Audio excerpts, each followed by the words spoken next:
Hi, my name is Dr. Ashley Prisant. I am the president from Square Peg Solutions. I have been many things in my life. I have been in the military. I've worked for Fortune 100 companies. I have worked in retail as a consultant.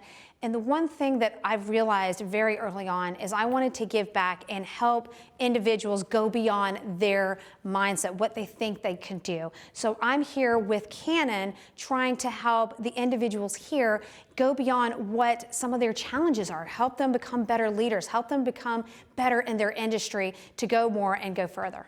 So how do you manage another person? How do you best do that? How do you do it with somebody that's older or younger than you, much older or much younger? I had to do that at a very early age in the military when my very first employee was somebody that had been in the military longer than I was alive. How was I going to do that? I have managed employees, sailors, people younger, all different demographics, and yet they seem to want the same things. Take care of your people, take care of your job.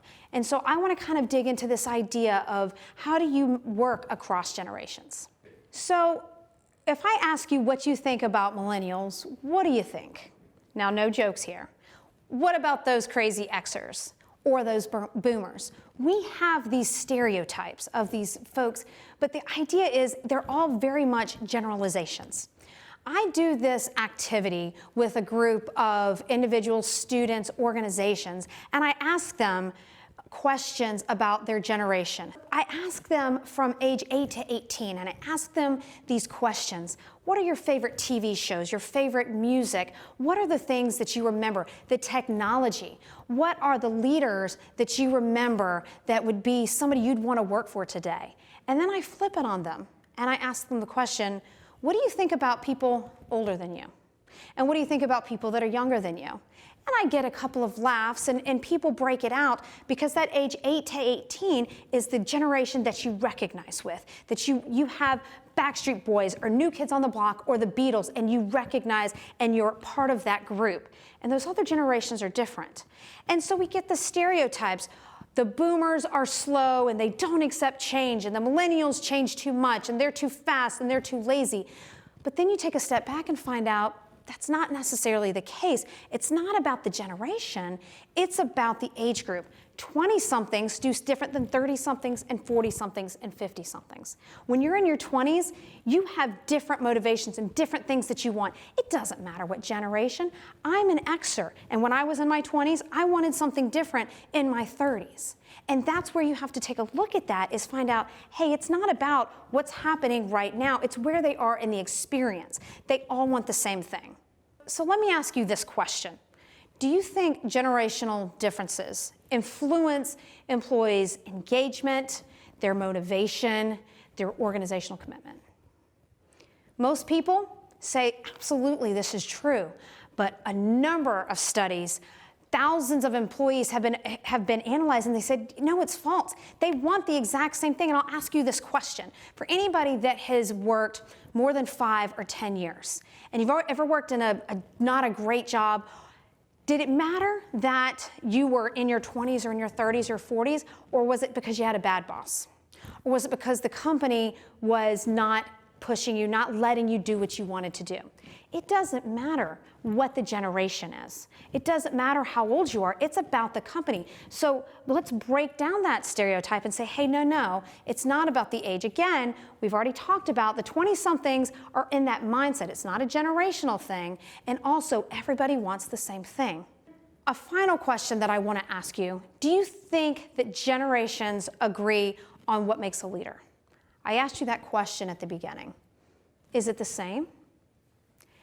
And at this point, sometimes when I get into my sessions, people kind of realize I'm leading them to a certain thing. So the actual answer is true. We want the same things. And I said it at the beginning. We want you to communicate. We want you to be honest. We want you feedback. We want the same things. We want it to be team-oriented. And so people, again, they look at, I need to group. I need to put somebody in a stereotype because that's where our minds are. And at the end of the day, we all want the same thing. So as you're leading these different groups, I'm not saying treat them all the same, because people are different and you can look at them and get different things out of the diverse mindset, background, experiences. But don't look at them from the generational standpoint, because that's actually a benefit and not a detractor. So for those of you that are leading millennials, let me give you a few quick tips of advice. Challenge them. Take the next step. Sometimes they need a bit more guidance than you want to expect, and boomers and Xers tend to be a little more independent initially and then transition. Millennials are a little bit of the opposite, but once they get into it, they are very high octane, technology driven, energetic. Tap into that. Give them the guidance and give them the feedback. Feedback is the best form of flattery, not just imitation. I think the more feedback that you can give, not only millennials, but everybody in that generation, can absolutely help. For millennials, some of my advice is contribute, don't wait. You have a lot going on. You've learned a lot. You have experiences that the other generations don't have. You have access and knowledge and accessibility to technology that they don't. The other thing that you're very used to is change. Other organizations, other generations just don't see it the way that you do. And I want to make sure that you understand you've got this contribution. You are much more comfortable with that than most other generations. So I have a final few tips for millennials. You may underestimate what you can do. You may think that you're at the beginning of your career and you don't have this feedback, or you may have people that are senior to you saying, wait your turn.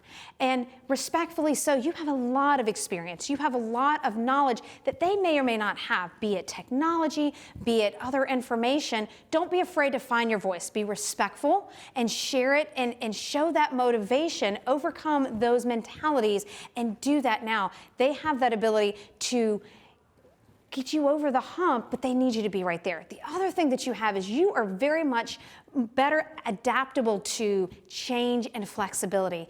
Other generations aren't necessarily so. Help bring them along, work them through that. The things that you take for granted is a little bit easier for you than it is for them, and make sure you share that. So what makes a good leader? Everybody is different, every experience is different, but it's a lifelong experience. Every generation, every individual has that, so continue to do those things. If you want to learn more tips and tricks on how to engage individuals, how to lead them, how to get more out of them without spending a lot of money but getting a more engaged workforce, please read my book, Go Beyond the Job Description, and you'll get a lot of experience through that. Thanks.